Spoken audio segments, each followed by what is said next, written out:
This is really the hard truth about life. But listen to it closely. I know you're always knocking, and soon it will be open for you. I know you're always looking for the right answer about life. You have read books, more especially Bible. You have prayed and you have listened to people whom you think can give you hope for the future. But you're still not yet satisfied with the answers you get from them. You are still pondering about life. Therefore, try this today. Because in life we are all gifted in different fields.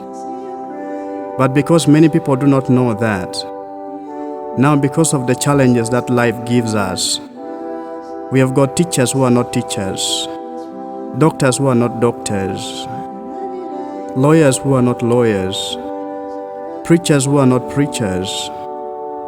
That's why you may not understand from them. Do you agree with that? You see, most people go to church only to pray, even some preachers. But that is a very wrong perception about life. It is really a wrong belief about life. We are not only supposed to go into the church for prayers. We should go to the church for 3 P's. And you should take church as class where you can learn. We should go into the church to preach, praise, and pray. Those are the 3 P's I mean. You see, we have to preach, we have to teach people how to live again, how to get back from the dark side. And we should praise. We have to thank God for all the wonderful things He has done for us. And prayers is like a request. You just go and you tell your Father exactly what you want. But majority of people just goes into the church for prayers. And to make it worse, there are some churches that are making prayers a very big challenge to people that can even make some people to lose their faith on God. God is our Father, right? So if you want something from your Father, and you know very well that He is always willing to give you, do you have to cry for it? No. You just go to your Father in a humble way, and you say, Father, I want this and that. Your Father will give you anything you ask for, only if you behave in the way that He wants you to behave. And so is God. Today, people are looking for what is inside them, outside, just to get that paper we call money. And therefore, people are suffering when they can be living like kings in this world with what God has given them. You see, we are in the world but not of the world. There's a reason why you're alive right now. You are not just born to eat, drink, sleep, and die. First, ponder over that for a moment. We are human beings with the spiritual beings inside. That's why, right now, I am speaking and you're getting what I'm saying.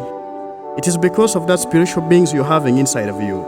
Once the spiritual being get out of your body, you'll never get what I'm talking about.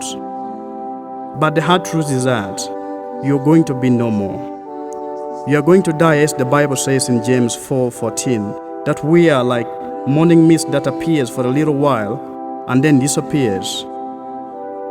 Now the question is, what is the purpose of your being?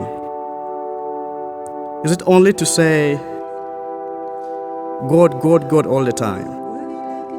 Do you think God is a selfish person? You see, Jesus was born and He was to be named Emmanuel, which means God is with us, as written in Matthew chapter 1, verse 20 to 23. But the most important thing that I want you to know is that you were created in the image of God, as Genesis chapter 1, verse 26 tells us. And so you can act exactly like Him, because you're having His wisdom.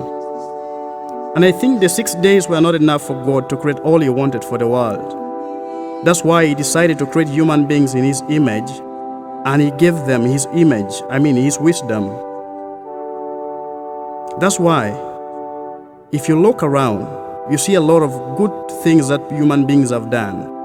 God did not create motorcycles. God did not create phone. God did not create airplane. It is human beings doing it. So why are you trying to sell your gifts only for 300,000 shillings to someone's office? I know you're really struggling to get the good life, but it is as written in Proverbs 18:16 that it's your gift that will bring you before the greatest men and women. So find your gift and use it to change the world. Then it will bring you before the greatest men and women, and the world is ready to pay you that very amount of money you're looking for somewhere. Thank you very much.